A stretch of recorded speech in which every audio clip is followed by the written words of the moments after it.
Mr. Heavyweight Boxing today. Hey, what's up, man? This is Chris, the Nightmare Ariola, and you're watching Mission Boxing today. It's your boy Big Baby Miller here. Listen, we knocking on all bums. First it's gonna be Dylan White, if it's gonna be Joseph Parker, but you know who got the story right? Mr. Boxing Today. You check him out. He got all the latest news on the heavyweight division. And if you don't know me, you soon will, because I'm kicking everybody ass. Heavyweight boxing fans, what's the deal? All right, man, so before I get to this Keys to Victory, I'm going to leave a link in the comment section down there. It's going to be a playlist, and you can see all the other videos that I've done, my Keys to Victory videos. I appreciate you guys supporting these videos, man. So if you guys are new to the channel, go to that playlist and check out other heavyweight fights that I broke down here on my heavy bag, all right?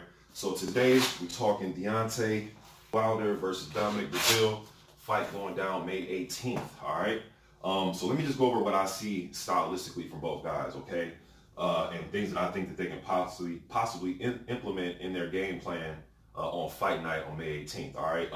Dominic Breazeale, I'm gonna start with him, the challenger. He fights like this. Well, sometimes his guard will be like this early in the fight, and then as he gets a little bit tired and fatigued, where he's getting softened up and hit, or he's going back and forth, his guard will open up like this a lot. I see this a lot, where he's trying to like catch your jab and catch punches like this. Sometimes his feet will just get stock still and he'll start trying to avoid punches like this. You know what I mean? So he'll walk forward. And sometimes he has a continuity of pushing his jab for whatever reason. He starts to push his jab versus then snapping it out there. I noticed that a lot with Dominic. He'll start to push his jab, man, with his gloves open. I know he's trying to catch, and you catch better when your glove is open. You can parry shots like this. Catch and parry, but sometimes he'll do this and he'll start pushing his punches, man. That's one thing I noticed with Dom.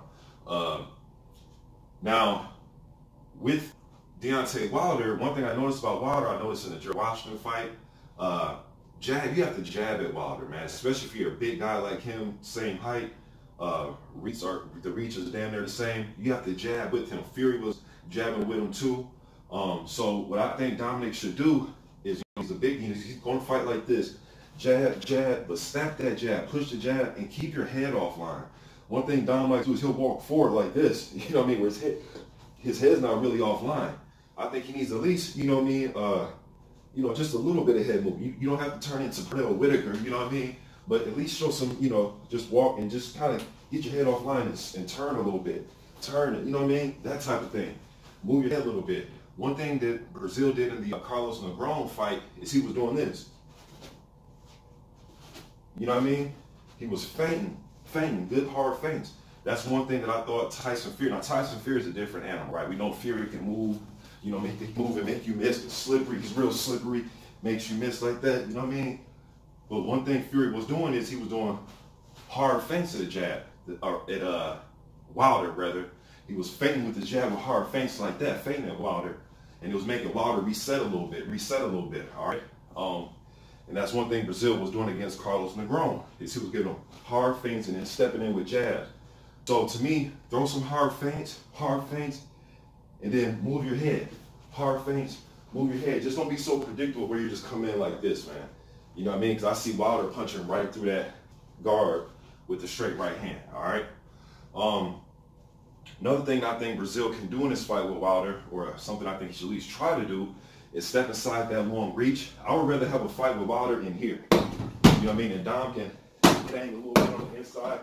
He'll come like this. If he come like this, move to, and then these type of shots that he's used to. And then in Carlos Negron, in the Israel fight rather, Breazeale said you're going to whoop one of his knockdowns like this. Yeah, you're going to go against the ropes. And that's another thing. Try to get Wilder against the ropes. But he had you going against the ropes and set him up like this. Boom, he came with that big looping shot up top.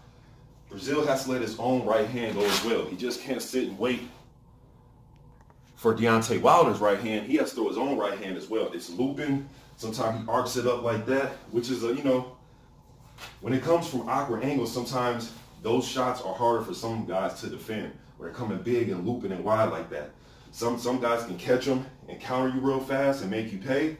Some guys are just, it's just coming from an odd angle. They probably can't get out the way like they want to, you know what I mean? Or maybe they're just not used to punches coming down from like that, or coming over the top like that, especially from another big guy, you know what I mean? So don't be so predictable. Throw some jab. You got the jab, Wilder, all right? I know Wilder was able to get Gerald Washington out of there, but the success that Gerald did have, because he was throwing a jab. At least just jab with the dude. You know what I mean? Snap it out there. Snap it out there. Doubles and triples. Not just one and be so predictable and bringing it back slow. Sometimes Dom can fight like this. You know, he can't be so slow. If you do it on top, you got to come back over the top of something, man. You know what I mean? But step inside Wilder's reach and make it a dog fight, man. Step inside that reach and make it a dog fight. So step walk line. You know what I mean? Try to get inside that right hand of Wilder's and get it like this. He's going to have to take advantage of fighting Wilder like this. I know, let's fix this camera, man. I know that Wilder is not known for his inside game like that, but I did see Wilder fight Duhaupas off on the inside. You know what I mean? He was able to handle Tyson Fury's strength on the inside. Fury is very strong on the inside, man, as far as holding and grappling and moving and trying to position himself to where when the ref does break, he can hop back on top of you like that. You know what I mean? So Wilder's doing a good job. He's a lot stronger than his 215 pounds. I know he's been as high as 227 before, but he's a lot stronger than what that weight indicates. Not just with his punching power, but just with his overall physicality. I mean, he's a lot stronger. I've seen him push Luis Ortiz off of him. You know what I mean? He's a lot stronger than that weight, all right? But Dom, going to have to get Wilder on those ropes, man. Get him on the ropes, make it a little bit sloppy. You know how to hold and hit. Work Wilder like this. Don't have to work him, man. Make him work, and then let the ref break you. Just don't get in these clinches and then just sit here and rest and then wait for the ref to break you. Dom's going to have to take chances. I know he's not a fast starter. I know Wilder's not a fast starter. Wilder likes to sit back a little bit and, you know, try to calculate you and, you know, just, you know, probe with his jab sometimes. I know in the Stavern fight, he started fast because he hurt him. Once he hurts you, he's going to try to knock you out. You dig what I'm saying? Wilder's not going to hurt you early and then say, oh, I'm going to let you live. No, he's going to hurt you, and then he's going to try to go in there and go for the kill, all right? One thing about Dom is he gets clipped and hurt often. So if Wilder does clip him, you know what I mean, whatever punch he lands, whether it's one of those Wilder left hooks or if it's that right hand by Wilder, once he hurts him initially, Wilder's going to have to be a little bit more patient the way he tries to get him out of there, man. You know, instead of just, you know, because Wilder will go crazy. I just say, boom, and then, you know, just set him up again with something nice and precision, because one thing about Breazeale, that's what he likes. Once he gets buzzed a little bit, then he'll start this shit, man. And he'll start winging and throwing big shots. That's how he was able to catch Issue. With Mansour, no Mansour started to swallow blood, but as Mansour was walking him back, Breazeale started to fight him back, man. And he can catch with those big shots. He even caught Anthony Joshua a few times when Breazeale was on the ropes and Joshua was crushing him and, you know, ripping him up with combinations. Breazeale was getting hit and taking him, but he was coming back with shots too. He just couldn't hurt Anthony Joshua. By the time he started to throw his punches back, at Anthony Joshua, he was already softened up by that. Joshua had already softened him up, and the punches he did land, Joshua was taking them and just walking him down and letting his hands go. And in that fight, Dom, he was so much on the defensive, man. I think AJ's power and speed just threw him completely off. And AJ's precision punching on the inside just threw him off, all right? To me, Wilder is much better at this range than he is at this range. One thing about Wilder I noticed too is I seen him fight on the inside against Duhaupas. Duhaupas came with the high guard style, walk you down, take some to get on the inside, pressure on Wilder. But to me, Wilder was more effective fighting Duhaupas when Wilder was coming forward, hitting him like this, and walking him back. He was walking back, landing good shots like that. Wilder wasn't as effective when he was getting walked back, trying to punch like this. For one, why? Because his feet aren't planted. You know what I mean? So he's trying to walk back. He was still catching them, but it wasn't as effective when he was the one coming forward, putting the pressure on, pushing Duhaupas back with his momentum. All right? So if Breazeale does see himself getting it that he can push back, come in and grab, and then try to turn and then get Wilder into the ropes. Little subtle things like that, man. Use your physicality against Deontay Wilder. Now, some things Wilder can do, man, is just fight the way he's been fighting. Sometimes his footwork can get a little clunky. Sometimes where he, you know, when he's moving a little bit or he might get hit with something, he'll kind of, you know, lose balance a little bit. But he's real quick with regaining his balance. And come down the middle on the Breazeale, man. You know, just use that jab. It's just pop Breazeale. Just have that jab on the upstairs and downstairs, and then set up that big right hand. You know how Wilder, he likes to, and Wilder can throw that right hand like this, like this.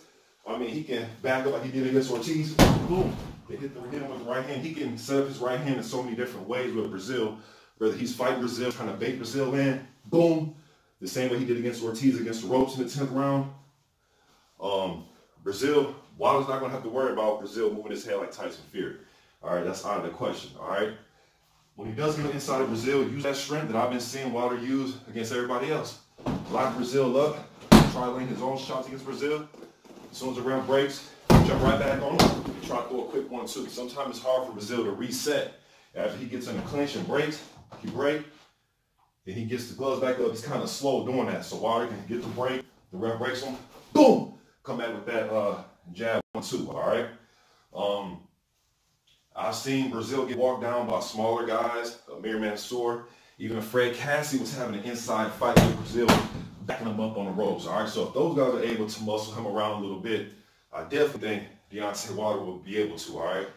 Breazeale can't allow it, but, you know, it's going to be up to him to stop it, all right? Deontay Wilder also can circle a little bit, because you know Breazeale's going to come forward, circle, use that left hook, and after every big right hand Wilder throws, wipe his nose with the left hook. He's been doing a great job of that, especially in that Fury fight. Some of those knockdowns, he had a Fury. Boom. He was laying that left hook at him. Just throw that punch, you know what I mean?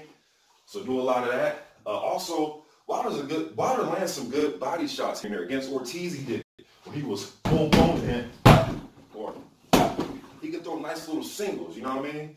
Mix some of that up just to get Breazeale kind of reacting to anything. Because Breazeale does, he just reacts to everything sometimes. I think that gets him in trouble sometimes, and I think that helps add to his fatigue because he's not as relaxed as he should be sometimes. And he's just reacting to everything. You guys been in the ring or you spar before. You can't be in there just reacting to every single movement. You got to be calm and patient. Big right hand coming, block it, block it. You know what I mean? Not this. Where he's, and that's sometimes I think adds his fatigue. All right? That's my opinion on this fight. Let me know what you think in the comment section. I'm gone.